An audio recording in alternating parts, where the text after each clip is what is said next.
ನಮಸ್ಕಾರ ಪ್ರಿಯ ವೀಕ್ಷಕರೇ, ಏನು ನ್ಯೂಸ್ ಸ್ವಾಗತ. ನಾನು ನಿಮ್ಮ ನಿರಂಜನ್ ಸರೂರ್. ಬೆಳಗಾವಿ ಜಿಲ್ಲೆಯ ಹುಕ್ಕೇರಿ ತಾಲೂಕಿನ ಸಿಂಡಿಹಟ್ಟಿ ಗ್ರಾಮದಲ್ಲಿ ಅಕ್ಕನ ಬಳಗದ 11ನೇ ವರ್ಷದ ವಾರ್ಷಿಕೋತ್ಸವವು ಭಾನುವಾರ ದಿನಾಂಕ 8/3/2026 ರಂದು ಸಿಂಡಿಹಟ್ಟಿ ಗ್ರಾಮದ ಲಕ್ಷ್ಮೀದೇವಿ ದೇವಸ್ಥಾನದ ಸಭಾಭವನದಲ್ಲಿ ಜರುಗಿತು. ಈ ಕಾರ್ಯಕ್ರಮದ ದಿವ್ಯ ಸಾನ್ನಿಧ್ಯವನ್ನ ವಹಿಸಿ ಮಾತನಾಡಿದ ಸುಕ್ಷೇತ್ರ ಗೋಡ್ಗೇರಿ ಗ್ರಾಮದ ಶಿವಾನಂದ ಮಠದ ಮಲ್ಲಯ್ಯ ಸ್ವಾಮಿಗಳು ಮಾತನಾಡಿ, ಮಾತೃ ದೇವೋಭವ ಎಂಬ ಕಲ್ಪನೆಯನ್ನ ಪ್ರತಿಯೊಬ್ಬರು ಜೀವನದಲ್ಲಿ ಅಳವಡಿಸಿಕೊಳ್ಳಬೇಕೆಂದು ಸಲಹೆಯನ್ನ ನೀಡಿದರು. ಇನ್ನು ಗ್ರಾಮೀಣ ಪ್ರದೇಶದಲ್ಲಿ ಸಮಾಜದಲ್ಲಿ ಅಕ್ಕನ ಬಳಗ ಮಾಡುತ್ತಿರುವ ಕಾರ್ಯ ಬಹಳಷ್ಟು ಶ್ಲಾಘನೀಯವಾಗಿದೆ ಎಂದು ಹರ್ಷಿಸಿದರು. ಇನ್ನು ಮುಖ್ಯ ಅತಿಥಿಗಳಾಗಿ ಆಗಮಿಸಿ ಮಾತನಾಡಿದಂತಹ ಮಾತೆ ಲಕ್ಷ್ಮೀ ತಾಯಿರವರು ಮನುಷ್ಯ ಜೀವನದ ಪ್ರತಿ ಹಂತದಲ್ಲಿ ಮಾತೆಯ ಪಾತ್ರ ಮಹತ್ವದಾಗಿದೆ ಎಂದು ಹೇಳಿದರು. ಇನ್ನು ಹಿರಿಯ ಸಾಹಿತಿ ಎಸ್.ಎನ್. ಸಿರೂರ್ ಅವರು ಮಾತನಾಡಿ, ಎಲ್ಲರನ್ನ ಜಾಗೃತಗೊಳಿಸುವ ಕಾರ್ಯದಲ್ಲಿ ಅಕ್ಕನ ಬಳಗ ಪ್ರಮುಖ ಪಾತ್ರವನ್ನ ವಹಿಸುತ್ತಿದೆ ಎಂದರು. ಇನ್ನು ಅಕ್ಕನ ಬಳಗದ ಸದಸ್ಯರು ಆದಂತಹ ಸವಿತಾ ಮುಗುಳಿ, ಬಸಮ್ಮ ಹುರುಳಿ ಅನಿಸಿಕೆಗಳನ್ನು ವ್ಯಕ್ತಪಡಿಸಿದರು. ಈ ಕಾರ್ಯಕ್ರಮದ ಅಧ್ಯಕ್ಷತೆಯನ್ನ ಅಕ್ಕನ ಬಳಗದ ಅಧ್ಯಕ್ಷರು ಆದಂತಹ ಗೌರವ ಮುಗುಳಿ ಅವರು ವಹಿಸಿದ್ರು. ಇನ್ನು ಈ ಕಾರ್ಯಕ್ರಮದಲ್ಲಿ ಕೋಶಾಧಿಕಾರಿ ಗೌರವ ರಾಮಣ್ಣ ಮುಗುಳಿ, ಕಾರ್ಯದರ್ಶಿ ಕಸ್ತೂರಿ ಸಿದ್ದಪ್ಪ ಕರಗೋಪಿ, ಉಪಾಧ್ಯಕ್ಷರು ಆದಂತಹ ಬಸವ ಚಂದ್ರಪ್ಪ ಮುಗುಳಿ ಹಾಗೂ ಸಂಘದ ಸರ್ವ ಸದಸ್ಯರು ಉಪಸ್ಥಿತರಿದ್ದರು.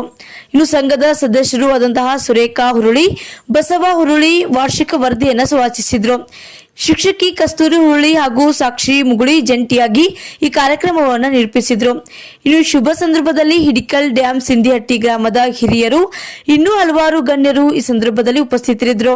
ವರದಿಗಾರರು ನಿರಂಜನ್ ಶಿರೂರ್, ಎನ್ಐ ನ್ಯೂಸ್, ವಿಜಯಪುರ. ಉದ್ದೇಶ ಏನಿತ್ತು ಅಂತಂತಂದರೆ, ಪ್ರತಿಯಲ್ಲಿ ಗ್ರಾಮದಲ್ಲಿ ಇರತಕ್ಕಂಥ ಮಹಿಳೆಯರು ಸಬಲರಾಗಬೇಕಂತಕ್ಕಂಥ ಉದ್ದೇಶದಿಂದ ಅವರು ಕನಸಿತ್ತು. ಆ ರೀತಿಯಲ್ಲಿ ಸಿಂಡಿಹಟ್ಟಿಯಲ್ಲಿಯೂ ಕೂಡ ಬಹಳ ವಿಶಿಷ್ಟ ರೀತಿಯಲ್ಲಿ ಎಲ್ಲರೂ ಒಗ್ಗಟ್ಟಾಗಿ ಇದ್ಕೊಂಡು ಸುಮಾರು 24 ಜನ ಎಲ್ಲ ನಮ್ಮ ಮಹಿಳಾ ಸದಸ್ಯರು ಕೂಡಿಕೊಂಡು ಹಣಕಾಸಿನ ವ್ಯವಸ್ಥೆ ಮಾಡಿಕೊಂಡಿದ್ದಾರೆ. ಮಕ್ಕಳಿಗೆ ಸಂಸ್ಕಾರ ಕೊಡ್ತಾರೆ, ಯುವಕರಿಗೆ ಅವರಿಗೆ ಪ್ರತಿಭಾ ಪುರಸ್ಕಾರವನ್ನು ಮಾಡ್ತಾರೆ. ಜೊತೆಗೆ ಇವತ್ತಿನ ದಿವಸ ನಿವೃತ್ತಿ ಆಗಿರ್ತಕ್ಕಂಥ ಒಂದು ಸತ್ಕಾರವನ್ನು ಮಾಡಿದರು. ಉದ್ದೇಶ ಇಷ್ಟೇ, ನಮ್ಮ ನಾಡು ಅಂತಕ್ಕಂಥ ಭಾರತವೇ ಆ ರೀತಿಯಾಗಿರ್ತಕ್ಕಂಥದ್ದು. ಎಲ್ಲರನ್ನೂ ಕೂಡ, ಯಾಕಂದ್ರೆ ಮೊದಲೇ ತಾಯಿ ಹೃದಯ ಅಂತಕ್ಕಂಥದ್ದು 24 ಜನ ತಾಯಿಯಂದರೆ ಕೊಡ್ಕೊಂಡು ಒಬ್ಬ ತಾಯಿಯಲ್ಲಿ ಇರ್ತಕ್ಕಂಥದ್ದೇ ಮಮತೆ ಅಂತಕ್ಕಂಥ ಭಾಳ ಇರುವಾಗ 24 ಜನ ಈ ಸಿಂಡಿಹಟ್ಟಿಯ ತಾಯಿಯಂದರೆ ಕೊಡ್ಕೊಂಡು ಈ ಸಂಘಟನೆಯನ್ನು ಮಾಡ್ತಾ ಇರೋದು ನಮಗೊಂದು ಬಹಳ ಖುಷಿ ತಂದಿರತಕ್ಕಂಥದ್ದು. ಮುಂದಿನ ದಿನಮಾನಗಳಲ್ಲಿ ಈ ಸಂಸ್ಥೆ ಇನ್ನಷ್ಟು ಹೆಮ್ಮರವಾಗಿ ಬೆಳೀಲಿಕ್ಕೆ ಸಾಧ್ಯವಿದೆ. ಯಾಕಂತಂದರೆ ಅವರಲ್ಲಿ ಯಾರಲ್ಲೂ ಕೂಡ ಭೇದ ಅಂತಕ್ಕಂಥದ್ದಿಲ್ಲ, ಎಲ್ಲರನ್ನೂ ಕೂಡ ಒಳಗೊಂಡಿರ್ತಕ್ಕಂಥ ಈ ಸಂಸ್ಥೆ ಭಾಳ ಚೆನ್ನಾಗಿ ಬೆಳೀಲಿ. ಇವತ್ತು ನಾವು ಕೂಡ ಈ ಎಲ್ಲ ಸಂಘಟನೆ ನೋಡಿಕೊಂಡು ಭಾಳ ಖುಷಿಯಾಗಿದೆ. ಇದು ನಿರಂತರವಾಗಿ ಬೆಳೀತಾ ಇಲ್ಲ ಅಂತ ತಿಳ್ಕೊಂಡು ಅಂತ ಹೇಳ್ತಾ, ಈ ಮಹಿಳಾ ಮಣಿಗಳು ನಮ್ಮ ದೇಶದಲ್ಲಿ ಆಗಿರ್ತಕ್ಕಂಥ ಇವತ್ತಿನ ದಿವಸ ನಮ್ಮ ನಾಡಿನಲ್ಲಿ ಹುಟ್ಟಿರ್ತಕ್ಕಂಥ ಕಿತ್ತೂರು ಚೆನ್ನಮ್ಮ ಇರ್ಬೋದು, ಒನಕೆಯ ಓಬವ್ವ ಇರ್ಬೋದು, ಹಾಗೂ ಇವತ್ತು ಅಂತರಿಕ್ಷ ಯಾನದಲ್ಲಿ ಮಾಡ್ಕೊಂಡು ಬಂದಿರತಕ್ಕಂಥ ಕಲ್ಪನಾ ಚಾವ್ಲಾ ಅವರು, ಎಲ್ಲ ಭಾರತದ ಅದ್ಭುತವಾಗಿರ್ತಕ್ಕಂಥ ಶಕ್ತಿಗಳು ಅಂತಕ್ಕಂಥವು ಇದ್ದಾವೆ. ಅಂಥದ್ರಲ್ಲಿ ಅಕ್ಕ ಮಹಾದೇವಿ ಅಂತಕ್ಕಂಥವಳು ಮಹಿಳಾ ವರ್ಗದ ಧ್ರುವತಾರಿ ಅಂತಕ್ಕಂಥವಳು. ಅವಳ ಹೆಸರನ್ನು ಇಟ್ಕೊಂಡಿರ್ತಕ್ಕಂಥ ಈ ಸಂಘಟನೆ ನಿರಂತರವಾಗಿ, ಅವಳು ವೈರಾಗ್ಯ ಮೂರ್ತಿ ಆಗಿದ್ದರೂ ಕೂಡ ಅವಳ ಒಂದು ಹೆಸರನ್ನು ಇಟ್ಟುಕೊಂಡು ಪ್ರಾಮಾಣಿಕವಾಗಿರ್ತಕ್ಕಂಥ ಕೆಲಸ ಕಾರ್ಯವನ್ನು ಮಾಡ್ತಕ್ಕಂಥ ಈ ಸಂಘಟನೆ ನಿರಂತರವಾಗಿ ಬೆಳೀಲಿ ಅಂತ ತಿಳ್ಕೊಂಡು ಆಶಿಸ್ತೇನೆ. ಬಹಳ ನಮಗಂತೂ ಖುಷಿಯಾಗಿದೆ. ತಮಗೂ ಕೂಡ ನಾನು ವಂದನೆಗಳನ್ನು ಹೇಳಲಿಕ್ಕೆ ಇಚ್ಛೆ ಪಡ್ತೇನೆ.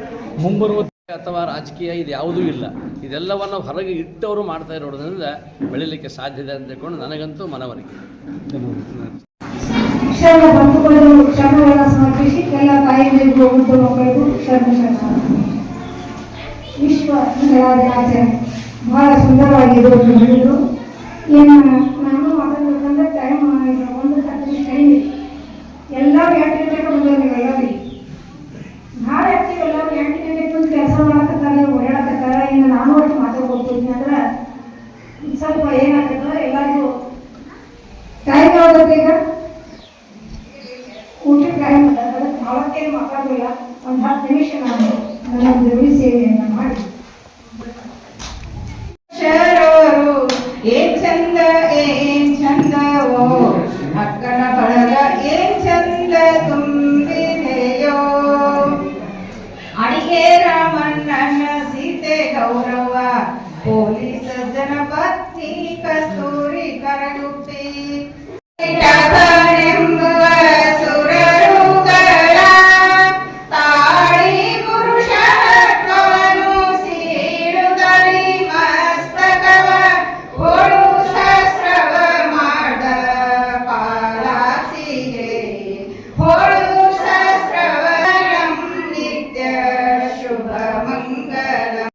ಮಹೇಶ್ವರ ಗುರು ಸಾಕ್ಷಾತ್ ಪರಬ್ರಹ್ಮ ತಸ್ಮೈ ಶ್ರೀ ಗುರುವೇ ನಮಃ. ವೇದಿಕೆ ಮೇಲೆ ಆಸನರಾದ ಎಲ್ಲ ಪೂಜಾರಿಗೆ ವಂದಿಸುತ್ತಾ ಇವತ್ತಿನ ಈ ಕಾರ್ಯಕ್ರಮದಲ್ಲಿ ಮಾತಾಡಲು ನಿಶ್ಚಯಿಸುತ್ತದೆ. ವಾರ್ಷಿಕ ವರದಿ. ನಾವು ಹುಟ್ಟಿದಲ್ಲಿ ಸಂಸಾರ ಹುಟ್ಟಿತು, ಸಂಸಾರ ಹುಟ್ಟಿದಲ್ಲಿ ಅಜ್ಞಾನ ಹುಟ್ಟಿತು, ಅಜ್ಞಾನ ಹುಟ್ಟಿದಲ್ಲಿ ಆಸೆ ಹುಟ್ಟಿತು, ಆಸೆ ಹುಟ್ಟಿದಲ್ಲಿ ಕೋಪ ಹುಟ್ಟಿತು, ಆಸೆ ಕೋಪದ ಬೆಳೆ ತಾಮಸ ದ್ರೋಹ ಮುಟ್ಟಿದ್ದಲ್ಲಿ ನಾನು ನಿಮ್ಮ ಮರೆತು ದುಃಖಕ್ಕೀಡಾದೆ. ನೀ ಕರ್ಮದಿಂದಂತೆ ಎಣ್ಣ ಮರವಿಂಗಡಿಸಿ ನಿಮ್ಮ ಪಾದವ ಸರ್ವೈಸಯ್ಯ ಮಲ್ಲಿಕಾರ್ಜುನ. ಮಹಾರಾಷ್ಟ್ರದ ಅಂಬೋಲಿಯಲ್ಲಿ ಹುಟ್ಟಿ ಸುಮಾರು 260 ಕಿಲೋಮೀಟರ್ ದೂರ ಹರಿಯುವ ಘಟಪ್ರಭೆ ಈ ಸುಂದರ ರಮ್ಯ ರಮಣೀಯರೇ ನಿಸರ್ಗದಲ್ಲಿ ರಾಜಾ ಕಡಂಬ ಜಲಾಶಯದ ಪೂರ್ವಕ್ಕಿರುವುದೇ ಸಿದ್ಧಿಹಟ್ಟಿ. ಅಷ್ಟು ಅದ್ಭುತವಾಗಿರ್ತಕ್ಕಂತಹ ತಾಯಿಯ ಒಂದು ಸ್ಮರಣೆ ಅಂತಕ್ಕಂಥ ಬಹಳ ದೊಡ್ಡದಾಗಿರ್ತಕ್ಕಂಥದ್ದು. ಇವತ್ತು ನಾನು ಯಾಕೆ ಮಾತಾಡ್ಬೇಕು ಅಂತಂದ್ರೆ ತಾಯಿಯ ಬಗ್ಗೆ, ಹೆಣ್ಣಿನ ಬಗ್ಗೆ ಇವತ್ತು ವಿಶ್ವ ಮಹಿಳಾ ದಿನಾಚರಣೆ. ಇಂಥ ದಿವಸವೇ ಇವತ್ತಿನ ದಿವಸ ನೀವು ಈ ತಾಯಿಯ ಒಂದು ಗೌರವಾರ್ಪಣೆಯನ್ನು ಇಟ್ಕೊಂಡಿದ್ದೀರಿ. ಇವತ್ತು ಸತ್ಕಾರ ಸಮಾರಂಭವನ್ನು ಇಟ್ಕೊಂಡಿದ್ದೀರಿ. ಆ ಕಾರಣಕ್ಕಾಗಿ ನೀವೆಲ್ಲ ತಾಯಿಯಿಂದ ನನ್ನ ಹತ್ರ ಮನೆ ಬಂದಾಗ ಎಲ್ಲ ಕೂಡ ಬಂದಿದ್ದೀರಿ. ಬಂದಾಗ ನಾನು ಹೇಳಿದ್ದೆ, ಬಹುತೇಕ ನಾನು 7ನೇ ತಾರೀಕಿಗೆ ಬೇರೆ ಕಡೆ ಹೋಗಿದ್ದೇನೆ. 7ನೇ ತಾರೀಕಿಗೆ ಇಲ್ಲ, 7ನೇ ತಾರೀಕಿಗೆ ಬೇರೆ ಕಡೆ ಕಾರ್ಯಕ್ರಮ ಇದೆ. ನಮ್ಮ ಹುಳಿಯಪ್ಪ ಫೋನ್ ಹಚ್ಚಿದ, ಒಂದು ಅವಘಡ ಆಗಿದೆ, ಇಲ್ಲಿ ನಾಯಿ ಆಗಿದೆ, ಬೆಳಗಿನ ಜಾವ ಕಾರ್ಯಕ್ರಮ ಅಂತಕ್ಕಂಥದ್ದು. ಬಹುತೇಕ ಯಾಕೆ ಹಾಗಾಯ್ತು ಅಂತಂತಂದ್ರೆ, ಇಂಥ ದಿವಸವೇ ತಾಯಿಗಳು ಕೂಡ ಬರ್ಬೇಕನ್ನುವಂತ ಒಂದು ಆದೇಶ ಪರಮಾತ್ಮ ಇರ್ಬೋದೇನೋ, ಆ ಒಂದು ದೃಷ್ಟಿಕೋನ ಇಟ್ಕೊಂಡು ಇವತ್ತಿನ ದಿವಸ ಇಡೀ ಎಲ್ಲೇ ನೋಡ್ತಿರಲಿ ಶಕ್ತಿ ಇಲ್ಲ ಅಂದ್ರೆ ಆಯ್ತು, ಯಾರಿಗೆ ಮದುವೆ ಮಾಡಬೇಕು, ಪರಮಾತ್ಮನಿಂದ ಮದುವೆ ಆಗಿಲ್ಲ, ಪರಮಾತ್ಮನಿಂದ ಹುಟ್ಟತಕ್ಕಂತಹ ಮಗನಿಂದ ಆ ಇದನ್ನ ಯಾರು ಮಾಡೋರು ಮದುವೆ, ಯಾರು ಮಾಡ್ಕೊಳ್ಳೋರು ಪರಮಾತ್ಮನನ್ನು. ಆ ಸಂದರ್ಭದಲ್ಲಿ ಅದು ಪೌರಾಣಿಕವಾಗಿ ಮದುವೆ ಮಾಡಬೇಕಂತಕ್ಕಂಥ ಒಂದು ಸಂದರ್ಭವನ್ನು ಇಟ್ಕೊಂಡು ಕಾಳಿದಾಸ, ಕವಿ ಕುಲಗುರು ಕಾಳಿದಾಸ ಬಹಳ ದೊಡ್ಡ ಕವಿ ಆಗ್ತ. ಅವನು ಎಲ್ಲೋ ಅವನಿಗೂ ಕೂಡ ವರದಾನ ಆಗಿರ್ತಕ್ಕಂಥದ್ದು ಕಾಳಿ ಮಾಡಿದ್ದಾನೆ. ರಾಮಕೃಷ್ಣ ಪರಮ